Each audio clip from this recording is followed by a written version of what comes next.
Good afternoon, everyone. My name is Shannon Rickner, and I am a student at the University of South Carolina.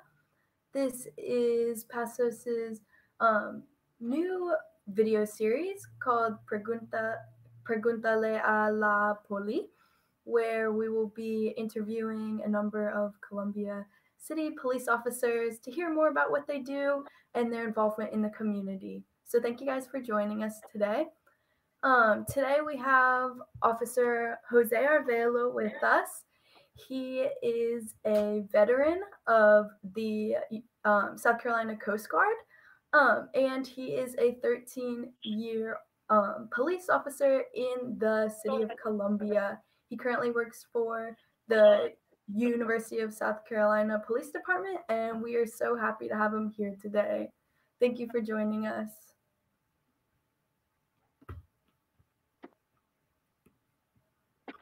Yes. Hi. Hello, everyone. Hello, Shannon. I'm really happy to be here. And I want to say thank you to PASOs for allowing us this opportunity to create some dialogue. So I will start with the first question today. So, officer, why did you decide to pursue a career in law enforcement? Yeah. I was fortunate as a young adult to determine and find out about myself that service was a key value for myself. It was like a core value for me, and I found that to really kind of be happy and content with what I'm doing, that service needs to be an aspect of that somehow. So, as a young adult, I had the regular route through the, fast food industry. Having worked in Taco Bell, McDonald's, and whatnot. Worked my way up to a Chuck E. Cheese, and then, I found that I just need to do a little more. I wasn't completely satisfied with that, and at that point, that's when I joined the Army National Guard with South Carolina, and that was great, a great experience, and it helped me to appreciate what it means to serve a greater purpose than myself. But with the Army, it's a great life, but there's a lot of restrictions and that you have to hold to. I wanted to do something a little bit more freedom on one side. So at that point, I found out that the city of Columbia was hiring back in 2007, and they were in great need of quality police officers. And I decided to take my chance and signed up. And I've been doing that since 2007. I now work with the University of South Carolina Police, but I've been loving it every day. That's perfect. That's great that you were able to channel those characteristics and your strengths into a profession. You can really use them for the better. So with that in mind, what is a rewarding aspect of this career for you? What are some things you've been able to really get out of this job? Yeah, there are a lot of rewards for working in law enforcement, but for me particularly, it's about fulfilling that core value of service, and that just gives you that great sense of fulfillment. It gives you that real purpose in what you're doing every day and what you do for your life and what your direction that you want your life to go. It's about serving the greater community, outside yourself, and really with the work you do, hopefully having a positive impact with those around you and the community around you. Hopefully hopefully for the betterment of everyone. Yeah, that's awesome. It's a very much a selfless position to be in, and that's really good that that is something that you find fulfilling. So, with that in mind, what are some characteristics you think that would make a really successful police officer in our community?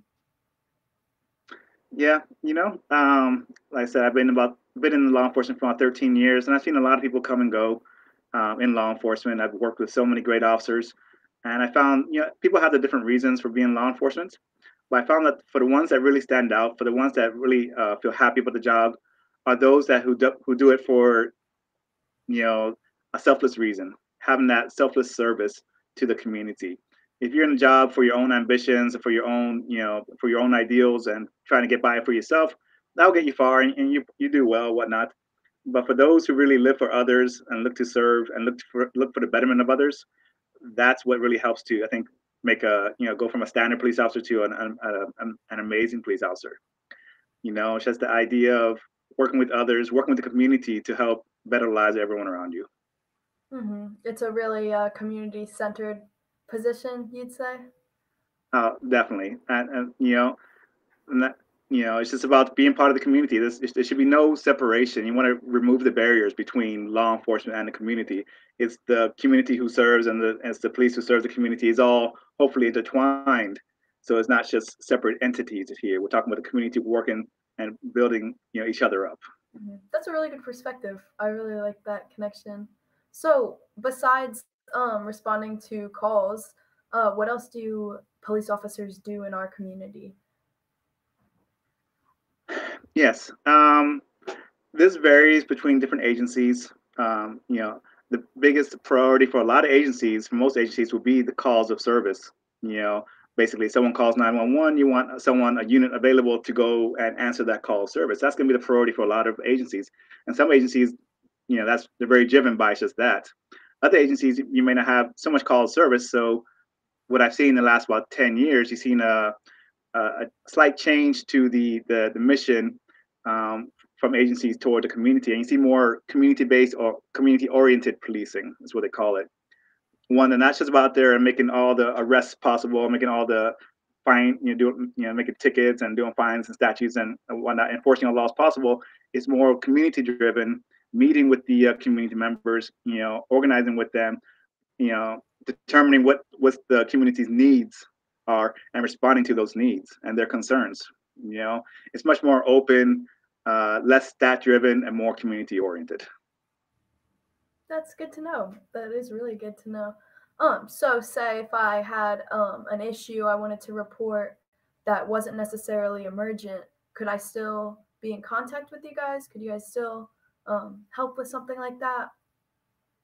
Yes, very much so. And apparently, this is not something that's that well known.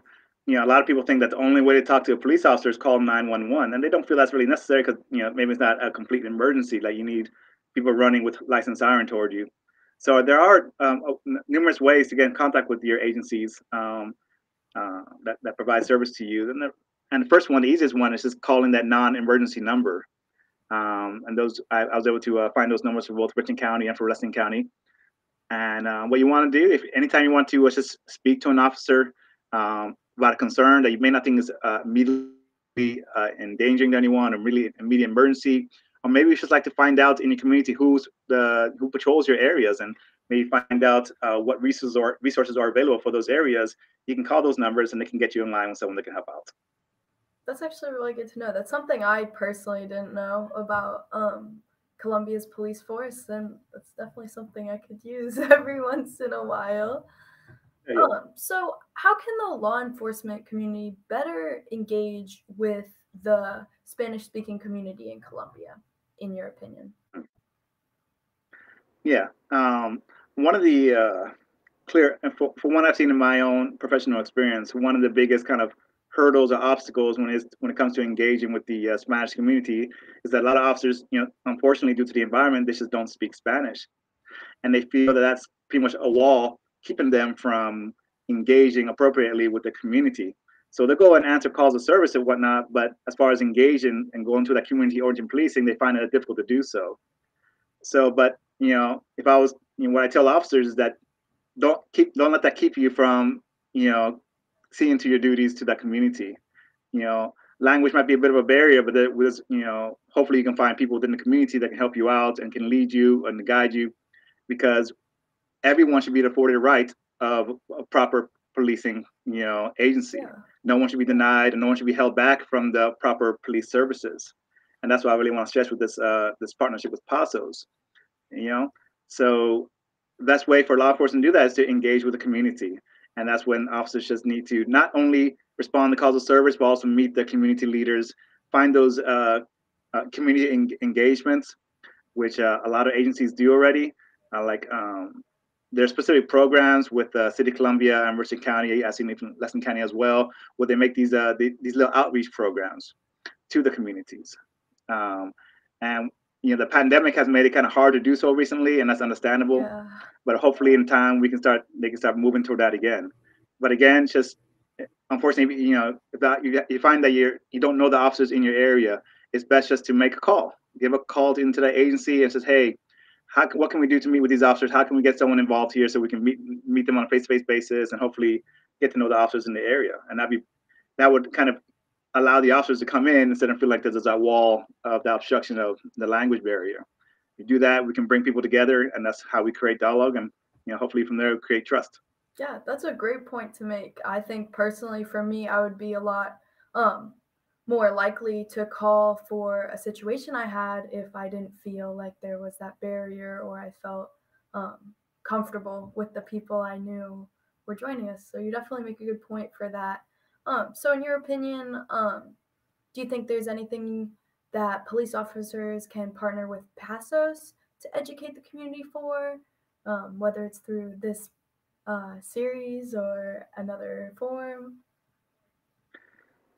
Yes. When I wanted to find a way to outreach to the Hispanic community, it was PASOs that allowed me and gave me the proper path and avenue to do so.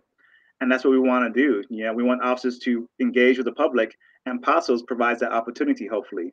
And that's what we want to kind of continue with the series, and hopefully go further, is to bring officers in for that discussion, and bring the community in for that discussion, with the hopes of building trust and also help educating the community, because there's so many things that you may miss out of if you don't have that connection with the local agency. And I think PASOS is a great way into hopefully opening that gate or open the avenue so that we can start that dialogue. So I'm going to reach out to other officers that I know. We're going to try to keep up this partnership with PASOS, and hopefully start really engaging the community with the hopes of, again, this is building trust and hopefully educating each other. Perfect. That's a great point to make. Well, thank you so much, Officer Arvelo, for joining us. And if anyone in the community, anyone watching right now, has any suggestions, anything they want to hear, anyone they want to hear from, or any questions for us, please do not hesitate to reach out on our Facebook page or our website, or feel free to call the numbers that have been shown in this live series. We would love to hear from you, and we cannot wait to see you next episode. Thank you guys for joining. Thank you, everyone.